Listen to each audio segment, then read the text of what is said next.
Hello, how you guys doing? Welcome to the Messy Sweet Spot. We are back again. And Joe Rogan, when I tell you, he has more to talk about when it comes to Diddy and J.Lo.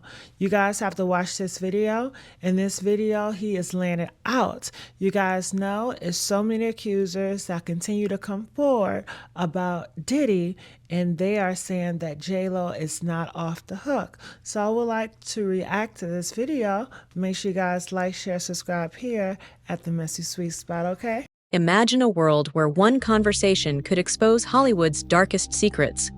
One call that might change everything.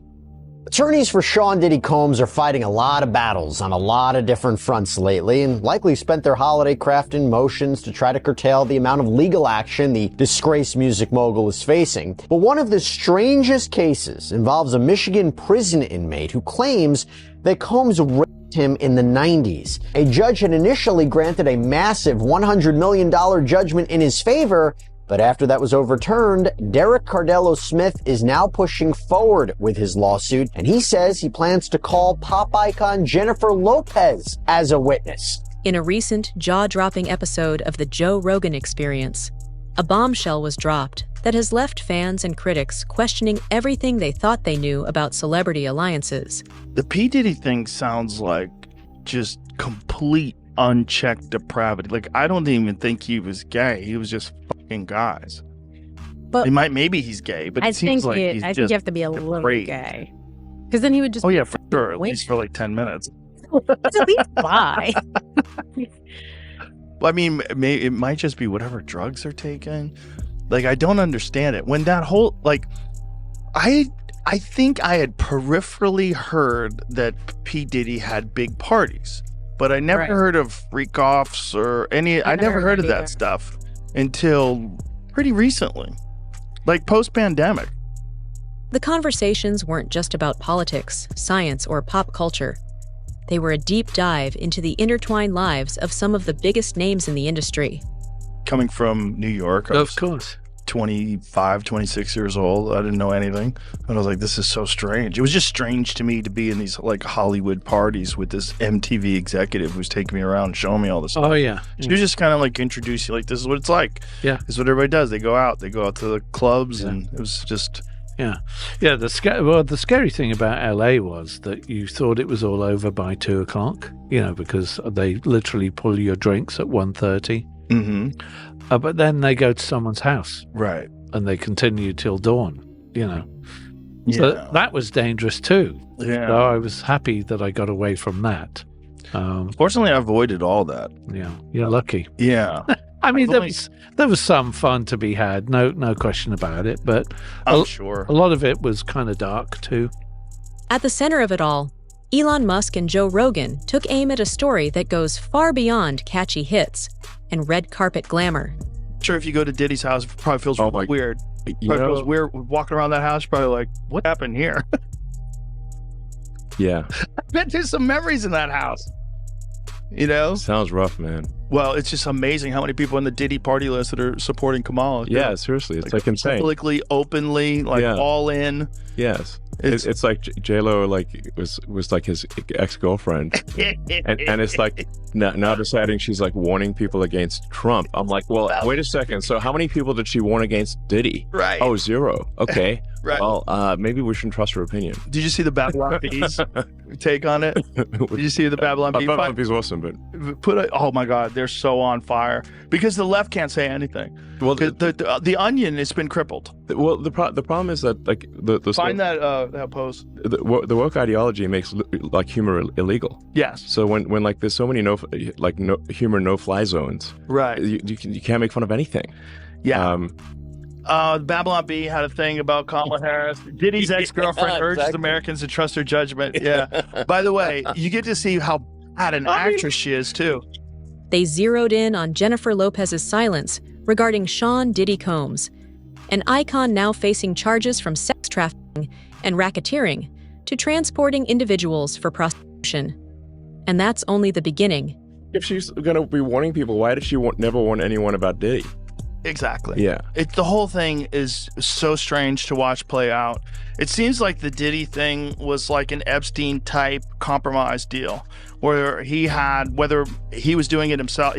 Conceivably, people want to think that he's attached to some intelligence agency or something like that. I think he's a gangster who made $1 billion and knew how to control people by compromising them. That's what I think. Whether or not he had help, I don't know. Whether or not he shared some of that information with people so they knew they had compromising stuff on people, I don't know. But clearly he was doing it for his own jollies too. There was something sick about it. Yeah. Elon Musk, the controversial CEO of Tesla and SpaceX, didn't mince words. During the podcast, he lambasted Lopez for not warning anyone about Diddy's alleged misdeeds, a side of the mogul that the music world may have known all too well but chose to ignore. I mean, but the thing is that people in the music and entertainment industry had to know that Diddy was like abusing, kids, basically. And yet they still fed him kids. And like, where's the accountability? There had to be rumors. There had to be. They had to know. Yeah. They had to know. Pat Williams is talking about it on Exactly. Yeah, on that podcast. But like who's feeding him the kids, Right. Yeah. And what videos do they have of these people where they're willing to defend him?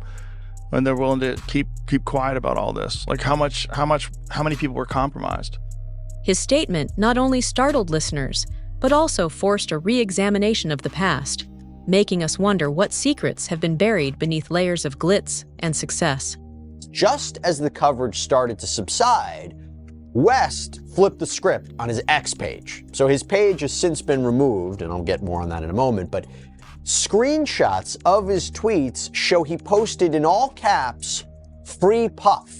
He then went on to post or tweet, "All these celebrity N-words and B-words is scared. Y'all will watch our brother rot and never say S." He went on to post, "I stood up for Puff and I'm still winning 20 Grammys next year and doing the Super Bowl." He also posted that slavery is a choice, which of course got some backlash from other X users. But West seemed to double down as his rant continued with, "What you all gonna do? Cancel my sneaker deal? Cancel my record deal? Freeze my accounts? F y'all N-words. Slavery is a choice. I am speaking my mind now. I ain't editing S again ever." And he later tweeted, "This man gave his life to us. This is my idol. This is my hero," seemingly referencing Sean Combs. The narrative takes a sharp turn when we consider the allegations against Diddy himself. Once celebrated as a pioneer in the music industry, Diddy now stands accused of some of the most serious crimes imaginable. Quote, defendant Combs sexually assaulted a 17-year-old minor male while at a popular nightclub in New York City. This case seeks compensatory and punitive damages for that sexual assault. The assault occurred in Soho, New York, after Doe was drugged and taken to a private area of a nightclub by Combs' associates. The conduct described herein is shockingly typical of how defendant Sean Combs conducted himself for many years. Many individuals and entities facilitated and conspired with this abhorrent conduct. Sean Combs believed he was above the law. He is not. Now, quite the way to start a lawsuit, right? Now, I will tell you, though, it is very characteristic of the lawsuits that have been filed by the attorney behind this one. I'm talking about Tony Busby, that Texas attorney who apparently represents several Combs accusers. So where does Jennifer Lopez come into play? Once romantically linked to Diddy from 1999 to 2001, Lopez now finds her past connection with the mogul thrust into the spotlight. Having launched a successful career as a dancer and then later an actor, J.Lo, however, had her eyes set on becoming a singer. And instead of taking the usual path into the music industry, J.Lo decided to take a different approach, choosing instead to align herself with Combs. Combs decided he would take from other artists, employ dirty, underhanded tactics, and use his power, money, and prominence in the music industry to make J.Lo's dreams of becoming a successful singer come true. So Combs, along with another powerful music executive, made sure that J.Lo became a star. And in return, Sean Combs received J.Lo's loyalty, support, and most importantly, her silence. Despite her impressive career and her recent outspoken political stances, including a fiery appearance at a campaign rally where she lambasted Donald Trump. Lopez has remained conspicuously silent on Diddy's arrest and the allegations swirling around him. Her opponent, on the other hand, doesn't see it that way. He has consistently worked to divide us. At Madison Square Garden, he reminded us who he really is and how he really feels. It wasn't just Puerto Ricans that were offended that day, okay? It was every Latino in this country. It was humanity and anyone of decent character. Some argue that her silence is a calculated move, a deliberate attempt to distance herself from a scandal that could damage her hard-earned reputation. Others suggest she may not be fully aware of the gravity of what has been revealed. If you're attending P. Diddy's parties, I think Ashton Kutcher in one feed was saying, yeah, his parties. Oh, let me tell you about them. Let me think about them. They're wild. Guilty by association. Nobody wants to touch that with a 10-foot pole if you're a celebrity. And to be clear, not guilty in a court of law. Like, no, you go to a party and not commit a crime. Right. You just were around it. And the question was it an open secret? But you're guilty by association in the court of public opinion, right? If it comes out that you were attending his parties, everyone's naturally going to think, what were you doing at that party? What was your involvement? Were you involved in the freak-offs? Did you engage in it? It would be a PR nightmare. Either way, the burning question remains. Should someone with her influence have spoken up when it mattered most? I would advise her to speak with the SDNY. I would say if you had any information, talk to them and provide it to them, because the most important thing is justice for the people that were wronged in the situation. And then I would say follow their lead. And the prosecutors at the SDNY may tell her, look, we don't want you to make any statements in the media at all about anything you observed, what happened with P. Diddy, your relationship, because again, that would be cannon fodder for cross-examination. Stay away from that. And when we go to trial, make your statement on the stand. The podcast conversation only deepened the intrigue. While dissecting Diddy's notorious freak parties in Los Angeles, a term that barely hints at the wild rumors surrounding those events, Rogan and Musk made some other shocking observations in that now infamous podcast as well. The whole thing is fucking crazy. Crazy. It's just crazy when you know, because the nutty conspiracy theories is like, oh, there's a bunch of pedophiles in Hollywood. And you're like, come on, that sounds too kooky. And then you see like the Nickelodeon thing and all this, and you're like, what the fuck? How much of this is real? There's a lot more real than I think people realize. Musk's retort was swift and scathing. He pointed out that the very fact Lopez, once so intimately connected with Diddy, chose to remain silent on his alleged crimes should ring alarm bells. And the BBC tried to hide that that guy was one of the worst, like basically child rapists of all time. Of all time. Of all time. Yeah.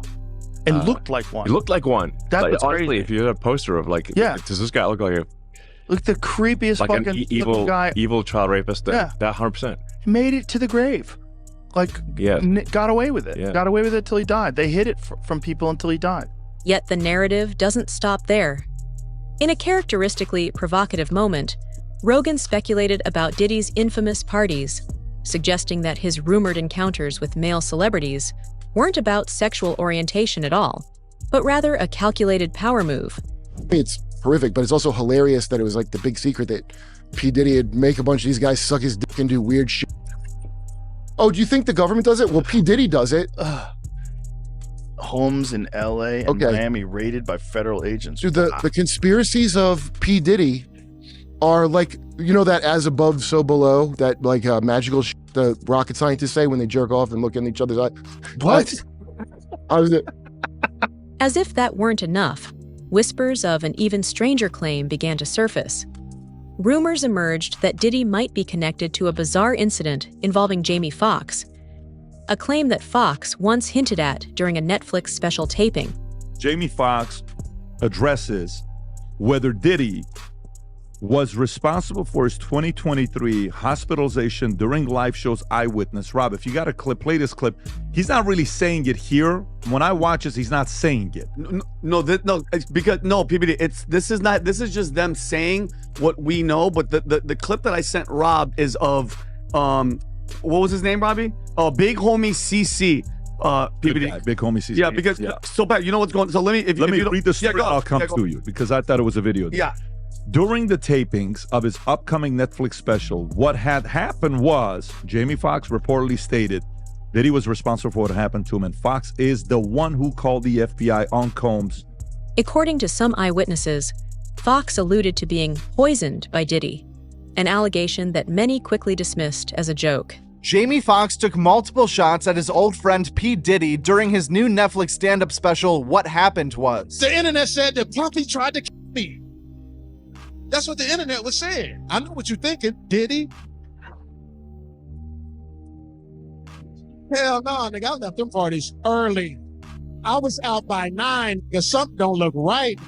It's slippery in here. Many people were excited to hear what Jamie Foxx would reveal about the Diddy saga on stage, but some are equally skeptical as to why he would not call out Diddy earlier. Still, the very mention of such an accusation underscores the unpredictable and chaotic nature of Diddy's public persona. Jamie Foxx just recently said that P. Diddy poisoned him. What? That's why he got that stroke. I've heard that. I talked about it on stage. He said it? He said it. He got poisoned? He said it. He goes, I didn't have a heart attack because of the vaccine. It was Diddy shutting me up.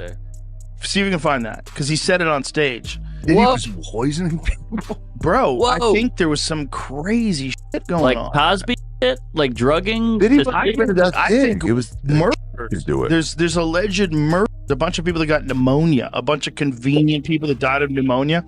Jamie Foxx addresses whether Diddy was responsible for his 2023 hospitalization while filming Netflix special. Holy shit. Jamie He Foxx talked has a about it on Netflix his special. Netflix special. Did Even as Rogan entertained the possibility for a moment, he later admitted that the truth might be far more mundane, a mere offhand remark taken out of context. Look at this. The audience members had varying accounts of the comedian's words. Two of them claimed that Foxx said Diddy was responsible for what happened to him, that he's the one who called the FBI on Diddy, who's currently in prison awaiting trial on sex trafficking charges. A source close to Diddy insisted to Daily Mail that there is no truth to Sean Combs putting Jamie Foxx in the hospital. There's no chance it was a joke. I mean, yeah, it was a During joke, but comedy joke based on special. truth or not truth? It is possible. That's I totally trust the possible. Daily Mail.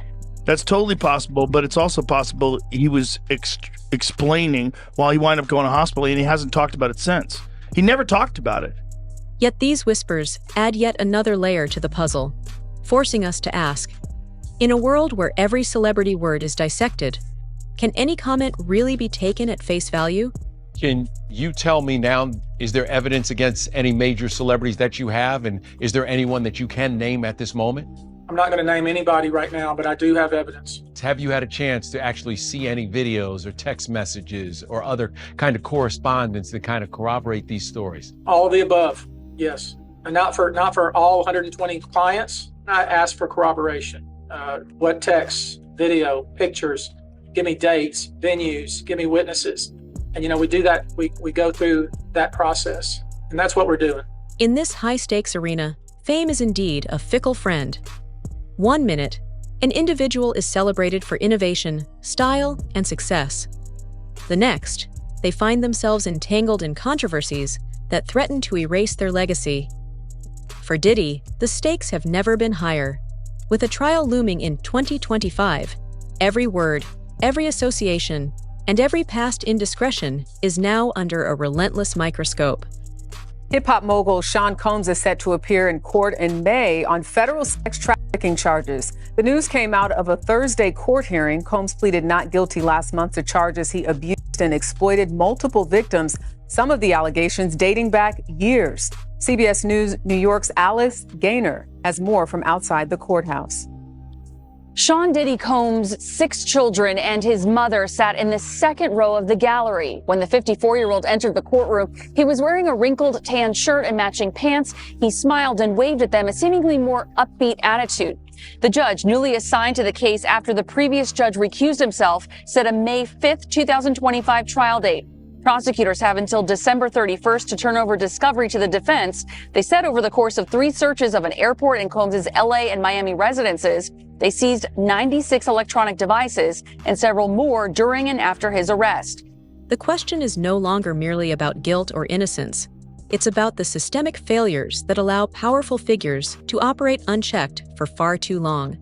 I'm a victim. I'm a product, I should say, of these systems that we all survive in, which is, this sort of capitalist-driven, corporatocracy kind of driven way of merchandising and commercializing every thought and fear and moment that we have in our lives, and never giving us a chance to slow down. What ties all these threads together is a profound sense of betrayal. The institutions that once celebrated these celebrities now appear complicit in a system where influence and image often override accountability. I get the real dirt. All I got is a hallway beat up on video. Right. But I need, Bieber's crying, J.Lo's nervous. If I had to Jay-Z's guess, gay. this is what I would say. There's a lot, apparently, of famous people involved in this, which means there's a lot of accusers and there's a lot of money that people won't get if these people go down. Right. So if you're a lawyer and you're involved in this whole thing, the move would be we could go public with this and this would be the end. That is not our interest. Yeah. Our interest in is a settlement. And then next thing you know, keep making money off. Someone who's really good at basketball or fucking someone maybe makes a song. It's maybe someone every party's early every time. It'll be like Epstein though. It'll be the same thing. It'll be like nobody ever gets in trouble. Yeah. Elon Musk's blistering critique and Joe Rogan's unfiltered observations are more than just provocative sound bites. They're a call for transparency in an industry that thrives on secrets and selective silence. That prosecutor, though, the guy who said there's some very famous names and you will be stunned at what you'll see. What, on Diddy or Epstein? Diddy. Yeah. My people will not let those names come But in. here's the thing. If the videos exists, you don't think that somehow or another this guy's got it in the prosecutor's Epstein's office? never did. But no one talked about the names, and there was a video and it was going to come out. It was like they kept quiet about all of it. They never released the names. They never said there was video. No one confirmed anything. It was all just rumor. The bombshell dropped by Joe Rogan and the biting commentary from Elon Musk force us to confront uncomfortable truths about Hollywood, power, and the price of fame. With every passing day, the layers of this scandal grow deeper, revealing a web of personal relationships, political endorsements, and systemic corruption that challenges everything we thought we knew. When you think about illegal immigration, do you know how many kids are missing? How many missing in what? Kids that came across the border that are unaccounted for? I saw a number on 300,000 or something like that. Something crazy like that. Yeah. Let's say it's only 10% of that. Sure. That's still insane. Yeah. That's insane. There's thousands and tens of thousands of kids that have been trafficked potentially. I mean, when you know that sex trafficking and child trafficking is a real thing in the world, it's real. Yeah. So if you know that, this whole thing is fucking disgusting and terrifying. Yeah, absolutely. And people are just turning a blind eye to it because their ideology, the left-wing ideology, supports this idea that immigration is overall good and that you have to be a compassionate person to let these people in. As the trial date approaches and more details emerge, the answers to these questions may very well redefine the entire landscape of celebrity accountability. But yeah, so yesterday, Diddy filed a lawsuit against NBC Universal, Peacock, and Amble LLC for defamation or defamatory statements. So he's saying that when they did that whole Diddy, the Making of a Bad Boy documentary that we talked about in here, that a lot of the claims and the things that they were accusing him of were completely false. And he's saying he wants $100 million in damages for severe harm to his reputation, economic harm, and the defamatory statements. Why just NBC? It's been about 5 or 6 documentaries that have come out. I have no idea. Stop a podcast and YouTube pages. It's so many people with stories. Why you just aiming at NBC? Is Joe Rogan really unmasking the hidden truths behind Diddy's dark legacy and J.Lo's silence? Could Elon Musk's explosive take be the spark that ignites Hollywood's most explosive scandal yet? Or is it just another twist in a maze of celebrity secrets? In the end, the narrative circles back to one central question. Why did she have to know? Why did Jennifer Lopez, whose past with Diddy is now a subject of searing debate, choose silence when the stakes were so incredibly high? In early 2000s, when J.Lo and Combs were an item, J.Lo adapted to Combs' partying lifestyle, and this went on to cause disastrous results 4 days prior to the start of the new millennium. J.Lo and Combs were arrested and taken into custody in New York, not too far from where Combs is currently locked up today. This event went on to create headline after headline, and despite Combs being charged with very serious crimes, J.Lo remained loyal and by his side. J.Lo has stayed silent all these years about the events that transpired that night, and a lot of mystery still remains today about what really happened. These same silent tactics are being employed by J.Lo in present day whenever she's confronted or asked in any way about Diddy, their relationship, This is interesting, what she saw. Rodney Jones, also known as Little Rod, is now suing Diddy for sexual harassment. That's something that's been in the headlines for the last couple of days. And there's a very interesting quote from his lawsuit that relates back to you that I want to read because it sort of ties all of this together. And it says, Jones claims in the lawsuit, Mr. Combs shared that he was responsible for the shooting in the nightclub in New York City with rapper Shine. He shared that artist and Mr. Combs' girlfriend at the time, Jennifer Lopez, aka J.Lo, carried the gun into the club for him and passed him the gun after he got into an altercation with another individual. So now you have Little Rod in this new lawsuit saying that Diddy told him that he actually was responsible. I mean, what did you think when you read that? Well, I was incensed for a number of reasons. First and foremost, for the past quarter of a century, he's vehemently denied that he was responsible, even though I knew wholeheartedly, and as so many others who were in the club that night, we all knew he was responsible. If you want to stay ahead of every shocking update, hit that like button, subscribe, and turn on notifications. The truth is on the horizon, and you won't want to miss a moment of it. All right, I want to know your thoughts about everything. Do you guys agree with Joe Rogan? If you do, if you don't, comment. I want to know your thoughts, all right? So I'll see you guys on the next upload. Bye.